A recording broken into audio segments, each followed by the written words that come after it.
everyone. So this is sort of a new thing for my channel. I normally, when I'm doing reactions, I normally only do reactions to music, but I have thought about getting into other forms of commentary. There's a lot of different commentary types of channels. There's drama channels, which I don't have the energy to do.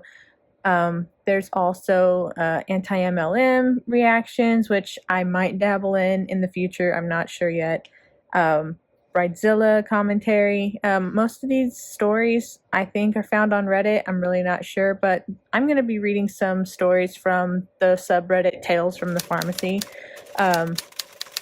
For those of you who don't know, I have been a certified pharmacy technician for over 10 years, and I have worked in pharmacy for about 7 of those 10 years, 7 or 8 of those years, and I have some stories of my own, but I thought I would share some stories that I found interesting that I found on Reddit. This one is called Customer Went Too Far. They started off by saying, so before I tell you the story, A, yes, it's true. B, I didn't get fired either. And C, I'm a very large country boy pharmacist. Oh, this is going to be great. So anyway, I was working at a chain pharmacy several years back. We were always backed up at least 45 minutes or more. It was Mother's Day. A man dropped off a prescription and proceeded to the card section with an adorable little 4-year-old girl. In about 5 minutes, this asshole starts yelling at his daughter quite loudly, I can't believe you. You spilled your Coke on your mom's Mother's Day card. You've ruined Mother's Day for your mom. I can't afford 2 cards, and I'm not giving her this one you've ruined. She's 4. Okay, I have a toddler. She is 2, and she is very good at it. I am very aware that they are going to spill things and probably ruin some stuff. They are kids. Their motor control skills aren't 100% until a little later in their kid life. Getting mad at her for that is just so... I don't even know who this guy is, and I want to punch him in the face. Well, this went on for 30 minutes at least. He was getting angrier and angrier, red-faced, and just verbally abusing this little child. Unfortunately, I have an inner redneck streak that sometimes rears its ugly head, and I do things that maybe I shouldn't. Tell me what you did, sir. But I had enough of this asshole. I walked aggressively straight towards him and jerked the card out of his hand and said, look, we get credit for things like this. I then ripped up the card in his face and tossed the shreds in the air and told him that he'd gotten way too worked up, and if he had hit that little girl, then I was going to beat him half dead. Asshole left without his prescription, and I never heard from or saw him again. Good for you. The only thing is I do worry about that little girl. I hope she was okay. I hope he wasn't, also physically abusing her. This one is a question from a technician. It says, anything I can do to stop a patient from abusing controlled meds? Ooh. Okay. I have a story about this too. It says, we have a patient who gets her controlled meds. And then I don't know if she's saying that the patient's on tramadol or if she's just using tramadol as an example, but tramadol is used for pain. It recently became a controlled med, like within the last 5 years, so it's fairly new to being a controlled substance. This time her doctor increased her dose to 4 times a day from twice a day, which we didn't fill because the patient picked up the prescription for twice a day, which was 60 tablets, only 7 days ago. She came into the pharmacy today, throws a tantrum because it's not ready for her. She yells at my coworker, says she doesn't have any left because her doctor increased the dose and she's been taking the increased dose. I pointed out that she should still have some left even if she's been taking it 4 times a day, and she then tells me she actually lost them. That's a very common excuse that we would hear from people who do misuse their medications, especially controlled substances. There have been a few people in the past that would always come up with ridiculous excuses. There was one guy at my last job. He came in almost every week needing some sort of medication, but he had really creative excuses for why he needed his pain meds. And they just became so outrageous. I started logging them on his profile just so we could see how far he would take it. The most common one is, I'm going out of town this weekend. I have a plane to catch and it leaves in an hour. I was on vacation and I left the pills behind. Or just an in general story about how they lost their medication. Another one that I remember, a patient came in and said that they were taking one of their pills and they fell in the toilet. I just remember thinking, like, you just take the vial and you just dump a pill out, or you can just take it out of the vial if it's a big enough bottle. So how do, I don't know, 30 tablets just magically fall into the toilet?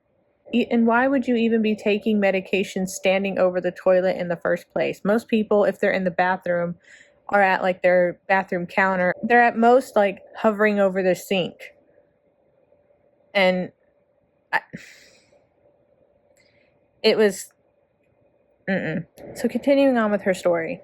I told her her insurance, which was Medicaid, might not pay unless she files a police report, and she says she'll use GoodRx. I tell her I still need to talk to her doctor, and she's like, yeah, my doctor already knows. That's why he called in the new script. Why don't you call him right now and get an okay? She knew exactly what to do.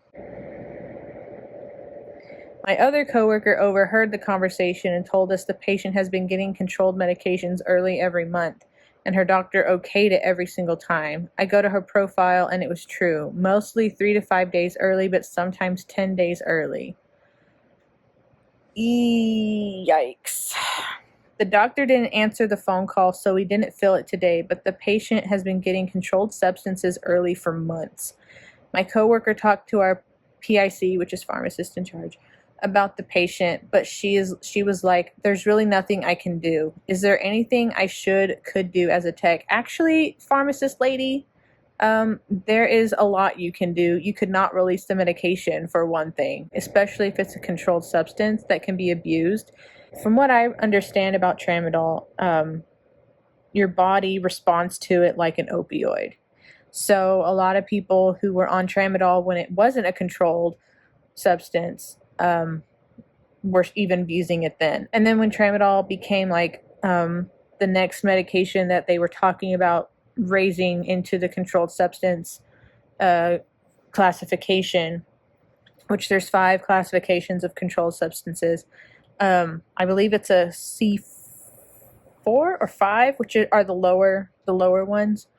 A lot of pharmacies decided to start treating it like a controlled substance. The same with gabapentin. Gabapentin wasn't a controlled substance for the longest time. But yeah, there's a lot you can do, pharmacist lady. You could stop filling for her. You could just not release it until it's due. There's a lot of things. At the pharmacies that I've worked at, the earliest that they would release controlled substances was 3 days. If it was a C2 prescription, which are your ADHD medications, hydrocodone medications, it's at the pharmacist's discretion. But the pharmacists that I've worked with in the past, the earliest that they would release a C2 medication is 3 days before it's due. 3 days before they'd run out. But as a tech, yeah, there's not anything a tech can do, because technicians, we're not allowed to counsel, we're not allowed to do any of that kind of stuff. So I had a patient call me, well, not me personally, but I had a patient call the pharmacy one day, and he had been on hydrocodone. He had been on all kinds of pain medications for over 10 years. I believe he told me he was in a car accident, and he was on pain medications for the pain from the accident. And that's how it starts a lot of times. Patients will be put on a pain medication, usually Norco, for short-term pain management, for a surgery. I was given hydrocodone after I had both of my babies. I took it maybe for 3 or 4 days, and then nothing. And I only took it at night so I could sleep. But a lot of them will get put on these medications for either post-op or due to trauma, like a car accident or something, and they just become dependent on it, and it becomes a lifelong thing of pain management. And when they start off on a low dose and they become used to it, then the doctor has to increase it or add things. He was on, I think, 2 pain medication. I don't remember. It was a lot, but he had been taking a lot, and he was maxed out on how much he could take in a day. and he called and he said, I don't know who I need to talk to, but I need to talk to somebody about wanting to get off these medications. I've been on them for however long he'd been on them, and I don't know what to do. How do I get off of this stuff? And I had to give him to a pharmacist because legally I cannot say anything to him. I cannot counsel him in any way, shape, or form. Yeah, as a tech, you can't really do a whole lot. But the pharmacist in charge, and the pharmacist in charge too. It's not like it was a floater pharmacist and they were just like kind of going with the flow. Like, oh, well, she gets it early every month. I might as well just release it too. No, this is the pharmacist in charge of said pharmacy. She needs to not release that patient's medication that early. She needs to set a limit, and that's it. If she's been abusing the medications, then she needs to be reported to her doctor, and her doctor needs to have a little sit down with her because she's clearly misusing it. But that's been it for this video. If you like these kinds of videos where I just kind of read stories and give my feedback, let me know. Leave suggestions down in the comments, like what you'd want me to comment on. If you like these pharmacy stories, I will try to keep them going. But yeah, so that's been it. I'm just going to wrap this video up because I'm coming up on 25 minutes before I start editing. And I will see you guys in the next video. Bye.